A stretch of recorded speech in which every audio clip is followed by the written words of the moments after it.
ओ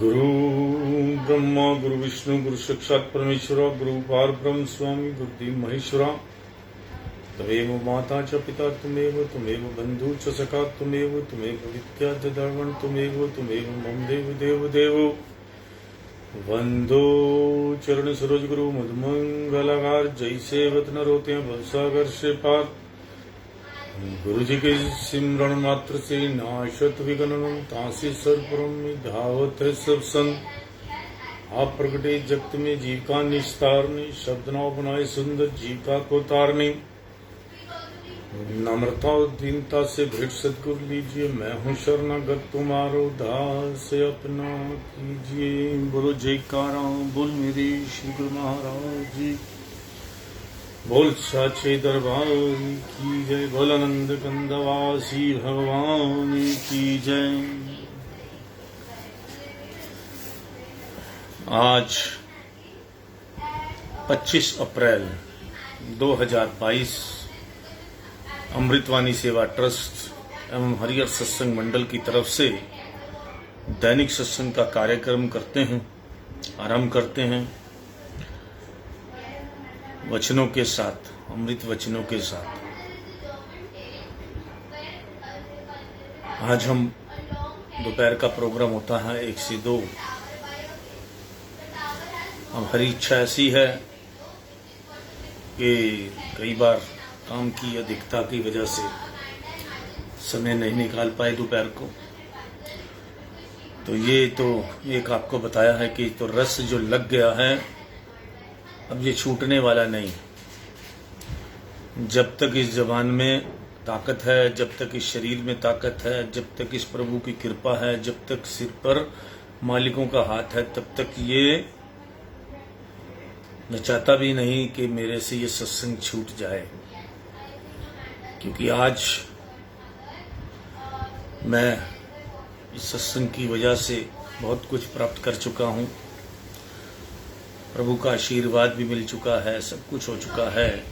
तो मैं ये चाहता हूँ कि आप भी जो भटके भूले हैं सत्संग को सुनकर जो है किसी भी तरीके समझने की, इन महापुरुषों के वचनों के समझने की कोशिश करें। ये भ्रम ज्ञान नहीं है, ये ब्रह्म ज्ञान है।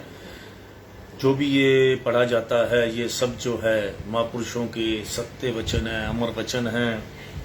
सत्संग जो है इस तरह करके जो है इंसान को अगर सही रास्ते पर चलना है, हम सारा दिन कथा कहानियों में ही रह जाता है। आज भी अभी जो लेटेस्ट हमारी अमृतवाणी आती है, आज उसका करेक्शन कर रहा था तो बहुत सारी कहानियाँ थी उसके अंदर, बहुत लंबी लंबी कहानियाँ थी उसके अंदर, अच्छी अच्छी वाली, जिसको आप पढ़ के बड़े आनंदित होंगे। जो हमारी अमृतवाणी जो दिल्ली में वितरित होती है, अमृतवाणी रिलीजियस मैगजीन है, जिसके अंदर जो है सिर्फ और सिर्फ महापुरुषों के वचन होते हैं और कथा कहानियाँ अच्छी वाली होती हैं, जिससे हमें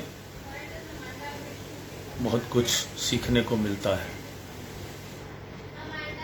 आज मुझे एक चीज सीखने को मिली।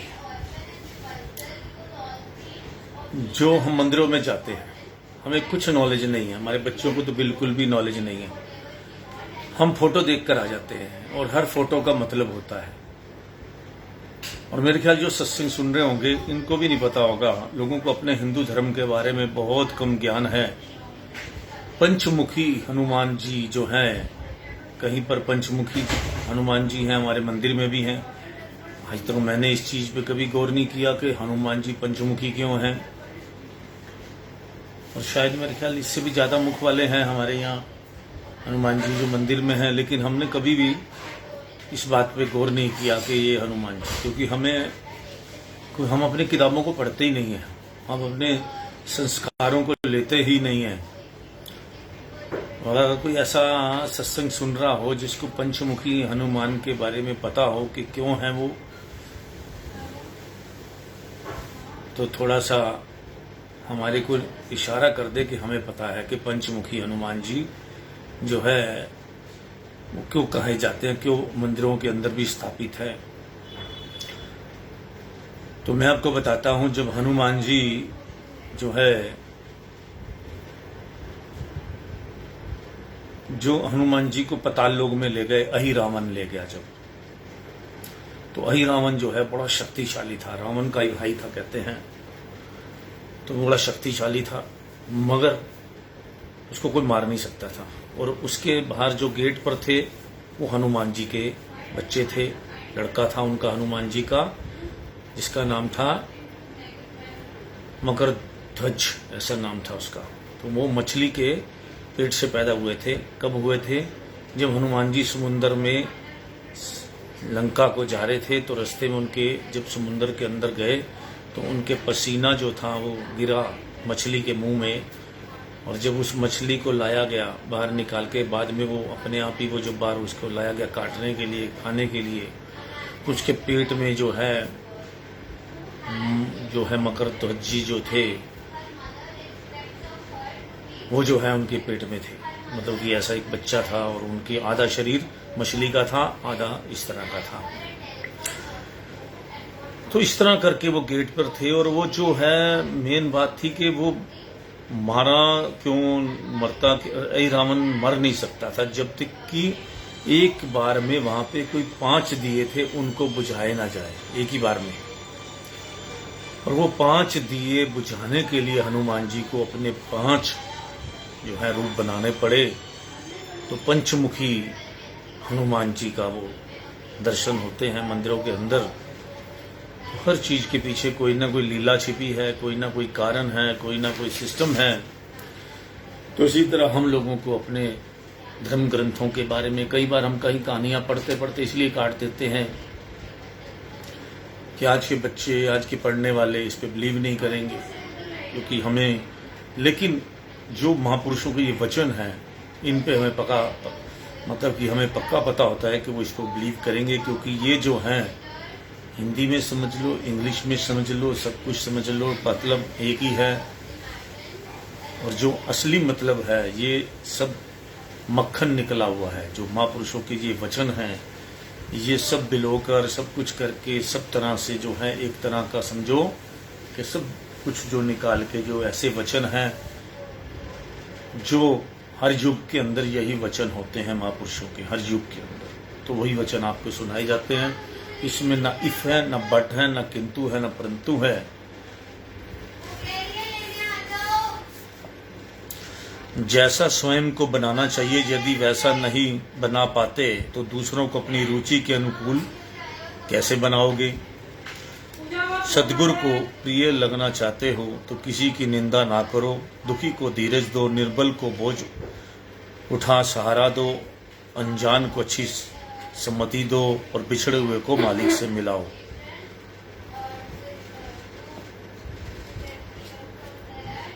वेट करने के लिए कहो तो, या विजय को फोन करो 1 मिनट।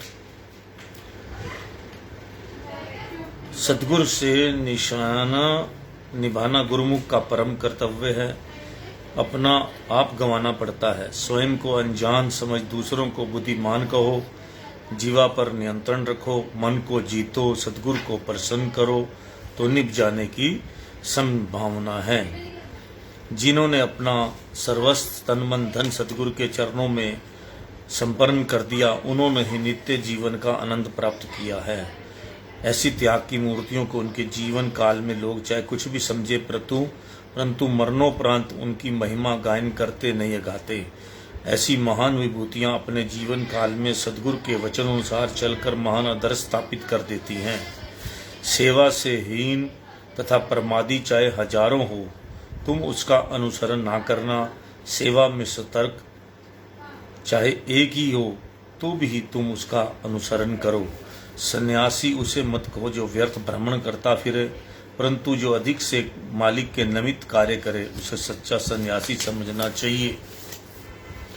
जीव चाहे भक्ति मार्ग में कितनी उन्नति करके प्रसन्नता प्राप्त कर ले, परंतु इसे भक्ति पथ पर आगे आगे कदम बढ़ाने में पुरुषार्थ करते रहना चाहिए, क्योंकि अपनी प्रशंसा भी माया का ही जाल है। इसलिए इसमें अटक कर बैठ जाना बड़ी भारी भूल है। यदि मन से महायुद्ध नहीं करोगे तो उसे कैसे जीतोगे? किंतु वह शक्ति मालिक की कृपा के बिना प्राप्त नहीं हो सकती, कृपा दीनता के द्वारा प्राप्त हो सकती। सद्भावना धारण कर कार्य अवश्य करो, परंतु सफलता या असफलता मालिक के हाथ में है। परिणाम जो भी निकले उसकी चिंता मत करो। यदि सद्गुरु की आज्ञा से सेवा में संलग्न हो और कोई नियम वाला साधन रह जाता है तो घबराओ नहीं, परंतु आलस्यवंश भजन ध्यान नहीं किया तो हानि होगी। वे आदतें जो तुम्हें मालिक की आज्ञा मानने में बाधा डालती हैं दूर कर दो।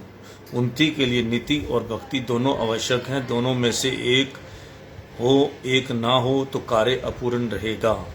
अपने प्रतिदिन के कार्यक्रम की डायरी रखो और यह देखो कि सारा दिन कैसे व्यतीत किया। मालिक की आज्ञा मानी या मन की, कठोर बोले या मधुर, बुरा विचार किया या अच्छा। जहाँ भी कोई त्रुटि दृष्टिगोचर हो उसे दूर करने का प्रयत्न करो। हे मानव, सोचो तो सही कि क्या तुम प्रकृति के विधान को बदल सकते हो? यदि नहीं तो फिर क्यों व्यर्थ परेशान हुए फिरते हो? इससे अच्छा तो मालिक का सहारा लो और स्वयं को उसकी मौज पर छोड़ दो। वास्तव में बलवान वह है जो अपने मन से युद्ध करता है और अपने इंद्रियों को विकारों से रोककर वृत्ति को मालिक के चरणों में लगाता है। समय को व्यर्थ ना गवाओ, एक एक श्वास अमूल्य है। सेवा सिमरन के बिना एक पल भी ना बिताओ। किसी में शरीर से सेवा करने की, किसी से वचन से और किसी तथा उसी में ही उसकी प्रतिदिन एकांत में बैठकर प्रभु से अपने हृदय की बातें करो और भक्ति मार्ग पर चलने की शक्ति की याचना करो। जो शक्ति तुम्हें प्राप्त हुई है उससे सेवा व व्याय करो। अहंकार से बचने के लिए भजन ध्यान करो।